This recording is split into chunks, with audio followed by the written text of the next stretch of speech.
Hola, ¿qué tal? Vamos a comenzar con nuestra clase dedicada a Spinoza.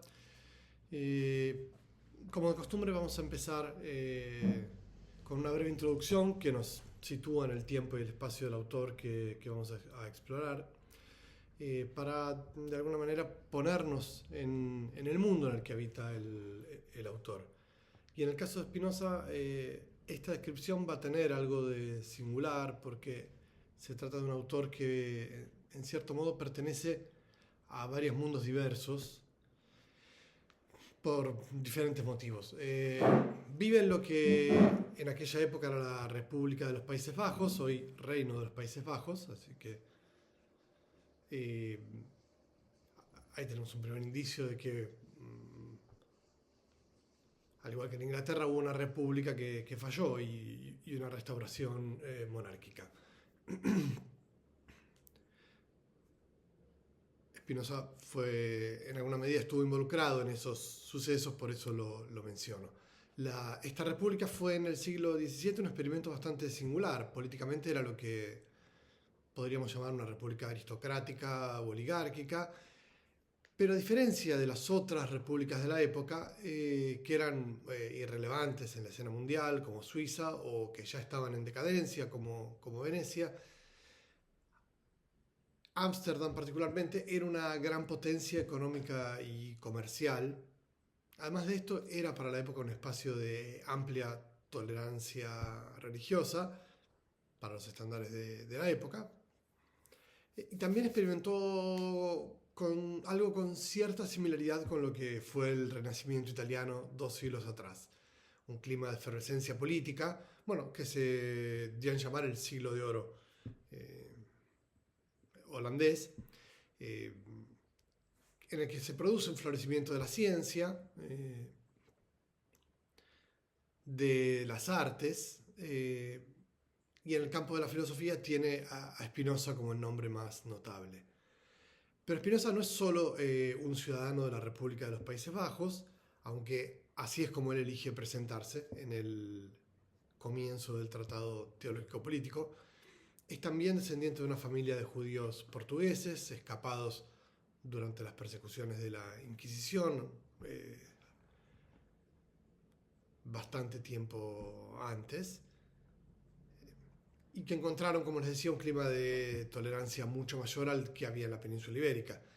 Es de niño miembro de la comunidad judía, asiste a la sinagoga, recibe una educación en las tradiciones judías, habla hebreo, conoce en profundidad el Antiguo Testamento y, según algunas biografías, se esperaba de él que fuera el teólogo más importante de esa comunidad, porque bueno, su capacidad intelectual era notoria ya desde muy joven. Sin embargo, poco después de cumplir 20 años es excomulgado de la comunidad en términos durísimos. Pueden buscar el texto de la excomunión para tener la sensación de lo que estoy contándoles. A su vez, Spinoza habla la lengua franca del pensamiento de la época, que es el latín, en la que redacta su ética, y políticamente era un republicano que tenía alguna cercanía. Diferentes biógrafos y autores divergen sobre cuán cercano era a la gran figura política de la época, que era Johann de Witt, el líder de lo que llamaríamos el Partido Republicano, al que se oponía el Partido Monarquista, que quería restablecer la monarquía. De Witt es asesinado en 1672 a manos de los orangistas y Spinoza mismo sufre un atentado en el que intentan acuchillarlo. Y señalo todos estos elementos de su biografía solo para mostrar que Spinoza pertenece a varios mundos sin pertenecer plenamente a ninguno. Spinoza era el ciudadano de la República de los Países Bajos, el miembro promisorio de una comunidad religiosa que esperaba mucho de él y luego lo expulsa en los peores términos, el filósofo que habla la lengua de las grandes obras europeas de la época y el descendiente de unos comerciantes judíos portugueses relativamente prósperos que escapan de la Inquisición. Todos esos mundos, todas esas lenguas convergen en la figura de Spinoza. Casi nada de su obra fue publicada en vida, en buena medida por el carácter herético, escandaloso, peligroso de sus ideas, que no solo eran rechazadas por las autoridades eclesiásticas, sino aún por los filósofos. Leibniz, por ejemplo, lo admiraba intelectualmente, pero en una carta se refiere a un libro suyo, el Tratado Teológico Político, como un escrito insoportablemente insolente, un libro terrible y altamente pernicioso. Decía que no se publicó casi nada de Spinoza en vida. El Tratado Teológico Político es de lo poco que se publica, pero bajo un seudónimo, con una ciudad de edición falsa, y sin embargo rápidamente se sabe que fue Spinoza su autor. Escribe una ética que es considerada su obra mayor, donde está su filosofía o su ontología, y dos tratados políticos, el Tratado Político y el Tratado Teológico Político, y otros textos de los que yo no voy a ocuparme en esta clase.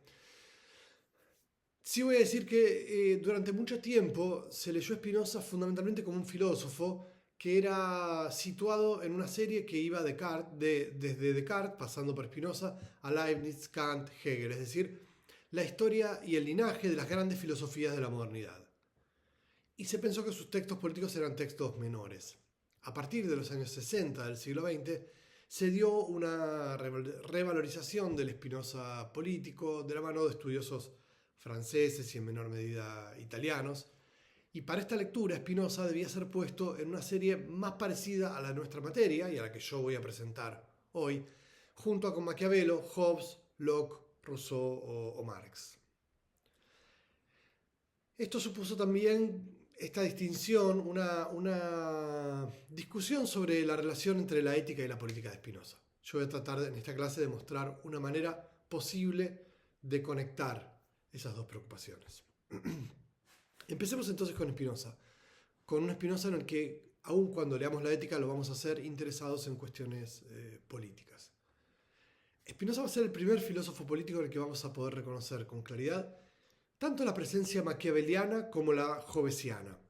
Por un lado, el propio Spinoza, consultado por la relación entre su propia filosofía y la de Hobbes, responde que, cito, en cuanto atañe a la política, la diferencia entre Hobbes y yo consiste en esto, que yo conservo incólume el derecho natural y afirmo que en cualquier ciudad a la autoridad suprema no le compete sobre los súbditos un derecho mayor, sino en la medida en que su poder supera al de los súbditos, lo que tiene lugar siempre en el estado natural. Es decir, Spinoza parece decir que solamente se diferencia de Hobbes en que él mantiene el derecho natural en el estado civil. Pero esta única diferencia, como vamos a ver, cambia todo. Es decir, todo el andamiaje conceptual hobbesiano se sostiene sobre la idea de que el derecho natural es suspendido por el contrato de alguna manera. Aquí el derecho natural tiene continuidad en el estado civil. Entonces, toda la construcción hobbesiana de la idea de soberanía no puede sostenerse. Por lo tanto, eso que Spinoza presenta como una única diferencia con Hobbes, vamos a ver que es una diferencia fundamental y que lo cambia todo. Por otro lado, voy a tomar unas citas extensas de la ética del Tratado Político que, como van a ver, reflejan un tono inconfundiblemente maquiaveliano y que nos van a dar un buen punto de partida para empezar a familiarizarnos con la comprensión spinoziana de la política. Cito el comienzo del Tratado Político. Los filósofos conciben los afectos, cuyos conflictos soportamos, como vicios en los que caen los hombres por su culpa. Por eso suelen reírse o quejarse de ellos, criticarlos o quienes quieren aparecer más santos, detestarlos. Y así creen hacer una obra divina y alcanzar la cumbre de la sabiduría cuando han aprendido a alabar de diversas formas una naturaleza humana que no existe en parte alguna y a vituperar con sus dichos la que realmente existe. En efecto, conciben a los hombres no como son, sino como ellos quisieran que fueran. Bueno, ya escuchamos hablar de esto. Continúo con la cita. De ahí que las más de las veces hayan escrito una sátira en vez de una ética y que no hayan ideado jamás una política que pueda llevarse a la práctica. En consecuencia, como se cree que entre todas las ciencias que se destinan al uso, la teoría política es la más alejada de su práctica, se considera que nadie es menos idóneo para gobernar el Estado que los teóricos o filósofos.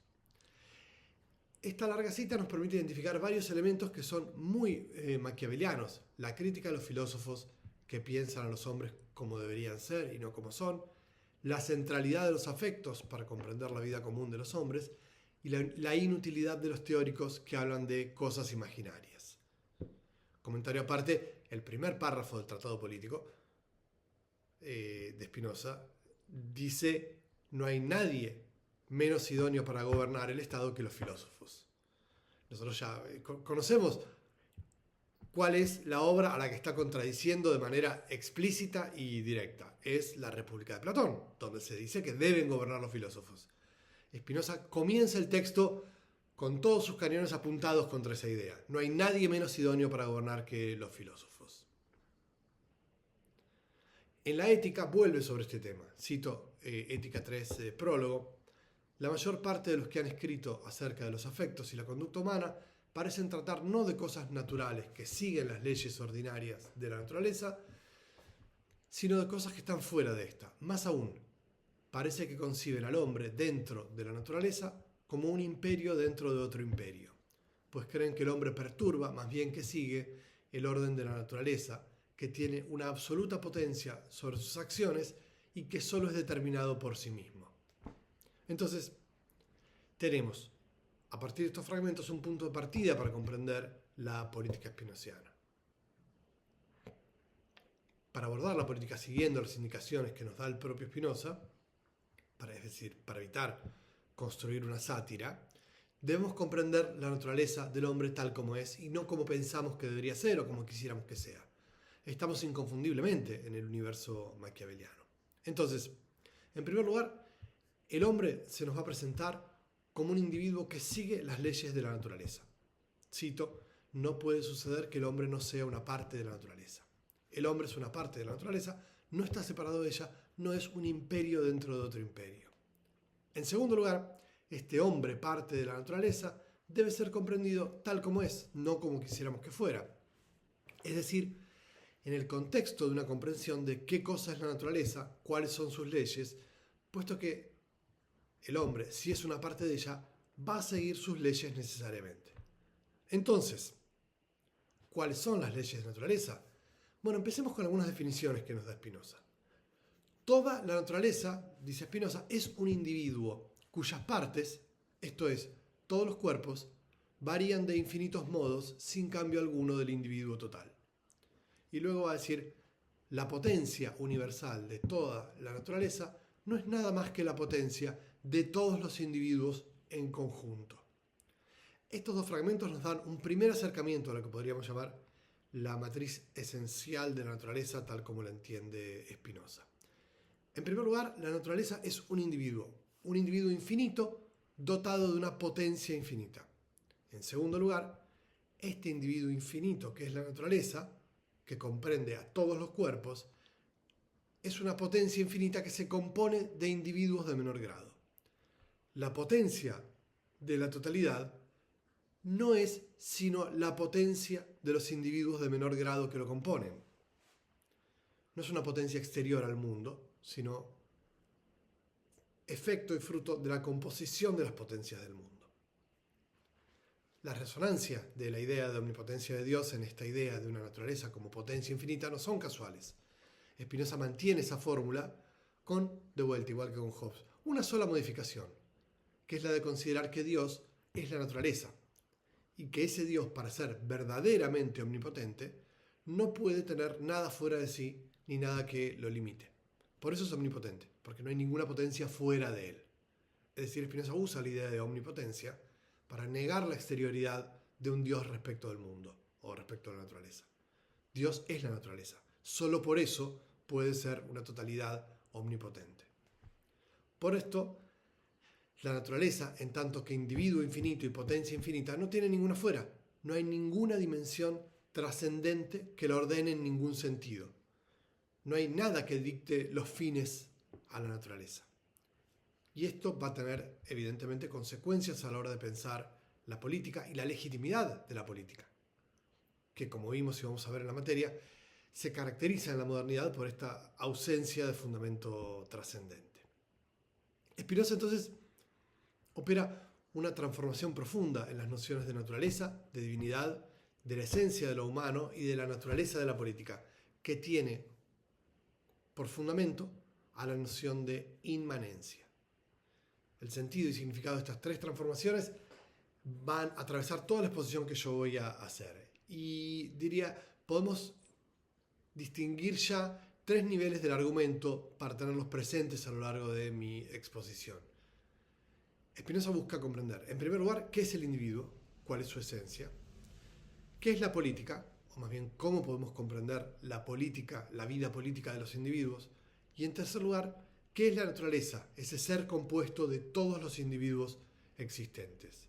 Entonces, un nivel que es el de, vamos a decir, el de los hombres, que son individuos singulares, otro que es el de la política, es decir, conjuntos de individuos, y otro que es el de la naturaleza, es decir, la totalidad de los individuos. Spinoza no va a pensar ninguna de estas dimensiones de la existencia como ordenadas jerárquicamente. No va a pensar un Dios que gobierna sobre el mundo, no va a pensar que hay un monarca con derecho divino de mando sobre la ciudad, y no va a pensar en un hombre dividido entre un alma racional y un cuerpo pasional que debe ser gobernado por aquella alma. ¿Sí? La recusación de la idea de trascendencia es ella misma un ataque a las formas de autoridad que se sustentan en el imaginario de la trascendencia. ¿Sí? El poder del clero y el poder de los reyes, fundamentalmente, van a ser los principales objetivos del ataque spinoziano. ¿Sí? Es decir, son ellos quienes dicen que hay un poder con derecho divino de mando sobre el mundo y un alma que debe gobernar al cuerpo pasional de los hombres. Contra esta idea, Spinoza va a proponer tres equivalencias que van a ser profundamente heréticas, no solo para la teología, sino incluso para la filosofía. Spinoza va a decir, Deus sive natura, Dios es la naturaleza, el derecho es igual a la potencia, no es lo opuesto, el alma es lo mismo que el cuerpo. No hay jerarquía ni subordinación en esas relaciones. Entonces, sabemos que la lógica de la individualidad resulta fundamental para entender la comprensión spinoziana de la naturaleza y que a partir de ella se realizan todas las rupturas fundamentales del spinozismo respecto de la tradición. Pero tenemos que entender qué es lo que dice Spinoza cuando habla de individuo, porque es allí donde se juega toda la manera en la que Spinoza entiende la naturaleza. ¿Qué es un individuo? Una serie de relaciones constantes entre individuos. O dicho desde la otra perspectiva, la convergencia de varios individuos en una acción. Todo individuo es una relación entre individuos. Todo individuo forma parte de individuos más complejos a través de sus relaciones con otros individuos. Los órganos en sus relaciones componen al cuerpo humano, el hombre en sus relaciones con otros forma grupos, sociedades, asociaciones, etc. Es decir, Spinoza piensa la individualidad en términos de grados de agregación. El punto de partida, entonces, no es ni puede ser nunca una idea abstracta de individuo. No hay un individuo como pieza fundamental, como átomo aislado, a partir del cual construir todas las instancias sucesivas de agregación. Esto quiere decir Spinoza cuando dice el hombre no es un imperio dentro de otro imperio. Está siempre desde el comienzo, es relación entre las partes y está siempre en relación con otras partes. Es decir, todo cuerpo humano está compuesto de relaciones entre partes, es un cierto acuerdo entre una multiplicidad, que son las partes del cuerpo que lo componen, y él mismo está siempre necesariamente en relación con el mundo y con sus semejantes. Entonces, antes que el hombre como átomo, como figura que podríamos concebir aislada para a partir de ahí comprender los diferentes niveles de agregación y composición de la vida social, bueno, Spinoza va a decir, eso no tiene tanto sentido, Más bien, deberíamos partir, si tomamos esta idea de individualidad en serio, de lo que yo llamaría la trama de dependencias recíprocas que une necesariamente a todos los individuos finitos y constituye una condición necesaria de su propia existencia. ¿Qué quiero decir con esto? Todo individuo es relación entre partes, todo individuo puede existir porque está en contacto con otros, y en este sentido, para Spinoza, no puede entenderse la existencia sin la relación. Y en este sentido, lo primero no es el ser, sino la relación. Entonces, la esencia individual ya abandona los rasgos tradicionales de simplicidad y unidad. ¿Cuál es la esencia del individuo? Una potencia múltiple y singular. Va a decir Spinoza, aquí con un tono jovesiano, un esfuerzo por perseverar en la propia existencia. Un conatus. Conatus indica, cito, el esfuerzo con que cada cosa intenta perseverar en su ser, que no es sino la esencia actual de la cosa misma. Entonces, los múltiples individuos que conforman un individuo de segundo grado no son la materia inerte que una razón superior ordena y pone en movimiento. El sentido es más bien inverso.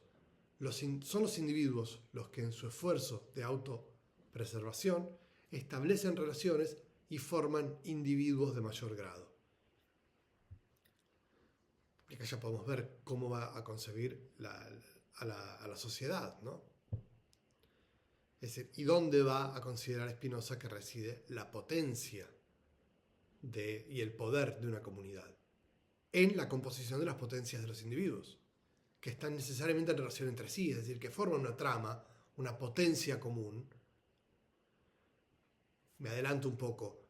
No porque hagan los individuos un contrato, sino porque su existencia misma es ya una existencia en la que están en ciertas relaciones con los otros. Entonces, este esfuerzo por perseverar en la existencia que es inherente a cada individuo, que es lo que constituye a cada individuo, es su esencia. La esencia del hombre, entonces, para Spinoza, no es la razón, no es el alma trascendente, sino el deseo.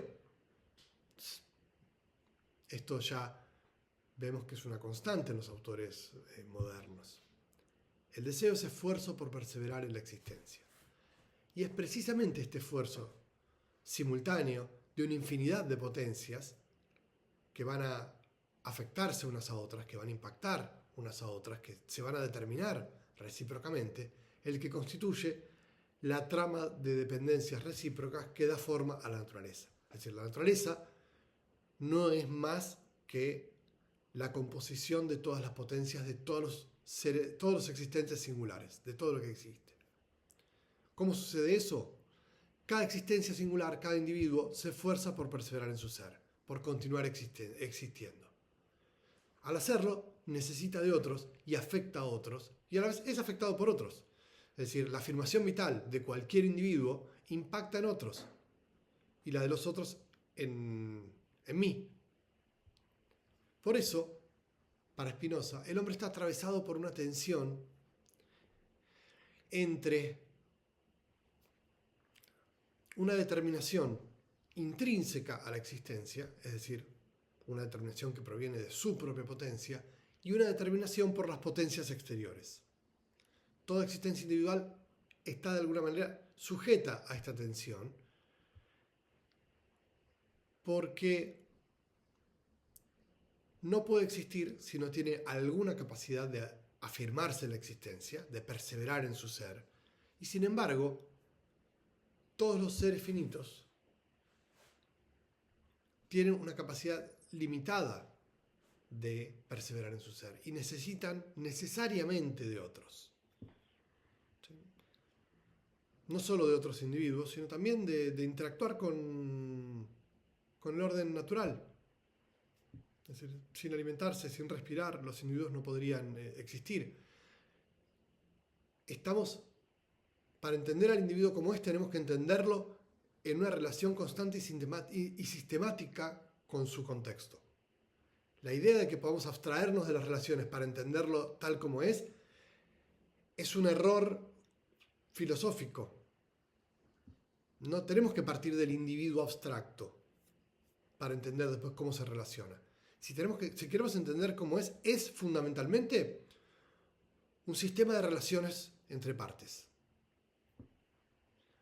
Entonces, en alguna medida va a poder afirmarse en la existencia por sí mismo y en alguna manera lo va a hacer determinado por otros.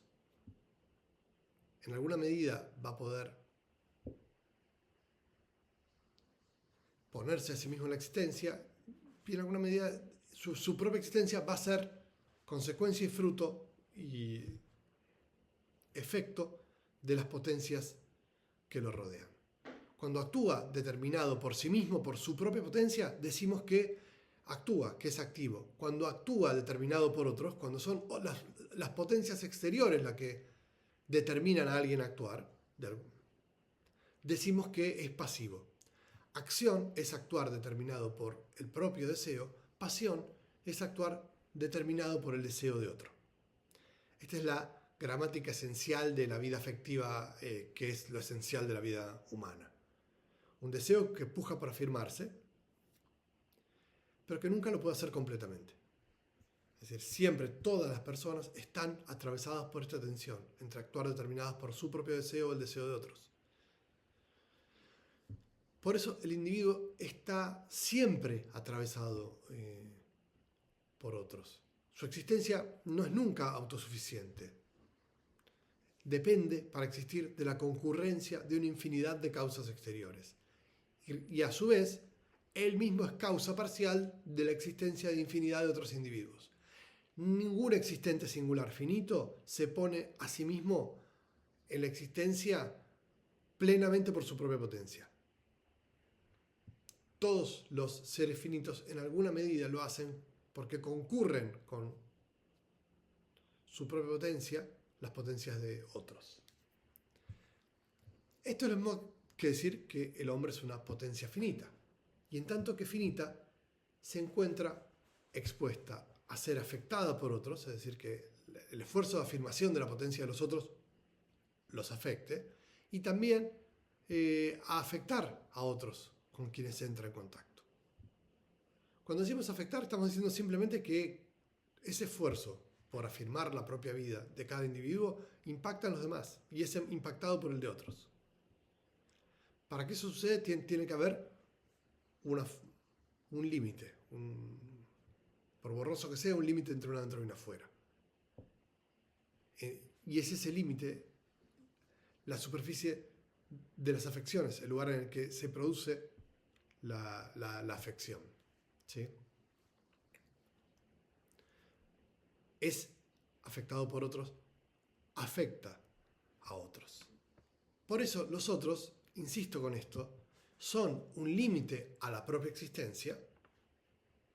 La existencia de otros impide que yo afirme, estamos en un mundo aparentemente bastante hobbesiano, ¿no? Los otros son los que impiden que yo afirme mi impulso y mi deseo sin más. El otro es un límite a mi propia existencia, pero a la vez es condición de mi propia existencia.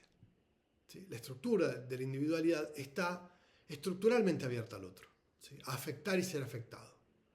¿Sí? La disponibilidad del individuo a afectar y ser afectado no es un hecho secundario de su existencia, es un modo necesario de la existencia individual, el hecho de estar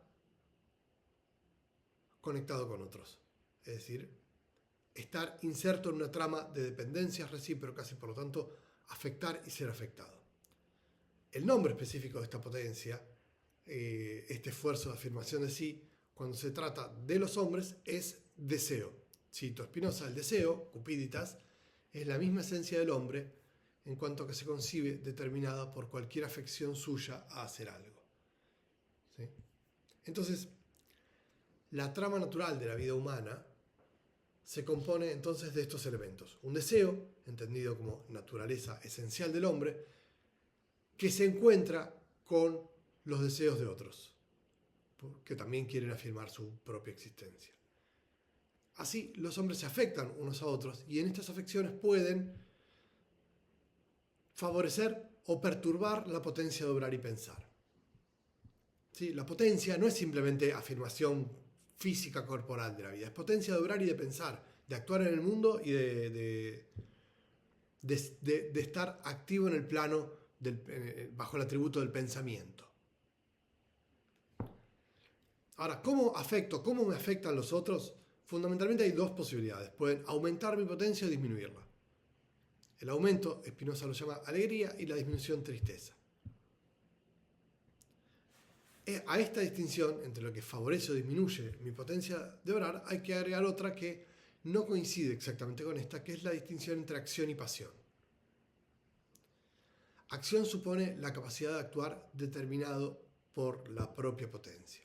Pasión supone un obrar determinado por los otros. ¿Sí? Dicho de manera más simple, se actúa cuando se vive de acuerdo con el propio deseo, con la propia esencia, y se padece cuando se vive de acuerdo con el deseo de otros.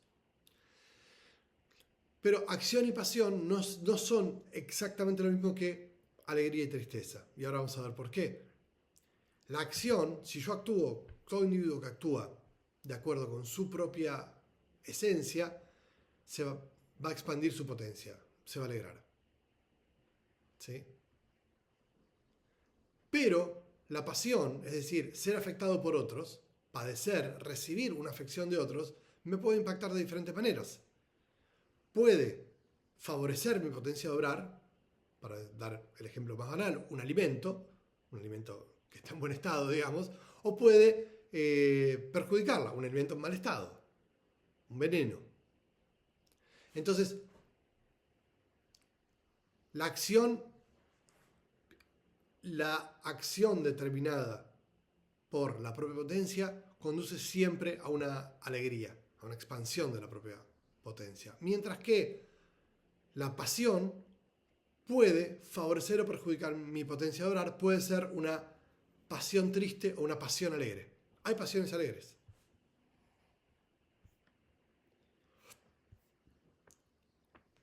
Y esta es la trama de afecciones que compone la vida social y que va produciendo constantemente uniones y desuniones, conveniencias y conflictos. ¿Por qué? Volvamos sobre la individualidad. Si ninguna individualidad es única y simple, sino múltiple y compleja, las relaciones que la constituyen no van a ser de armonía perfecta. Estamos de vuelta en un universo más bien maquiaveliano. El orden de los deseos no conduce a una armonía ni a una composición armónica de las partes. Van a estar siempre cargadas de tensiones, de desarreglos, de fricciones. La unidad no es el estado natural de las cosas, ni el estado que debería ser el estado de las cosas. Es un estado precario que se constituye siempre en y a través de la multiplicidad. La unidad se conquista a través de un trabajo sobre la diferencia que no suprime ni anula la diferencia. ¿Sí? Es un trabajo de articulación de las diferencias que no tienen un modelo preestablecido de orden ni de conveniencia. No hay un modelo de unidad al que deban aspirar los individuos. Bien, con este esbozo de unos primeros elementos sobre la idea de individualidad y de naturaleza, voy a concluir la primera parte. Diría,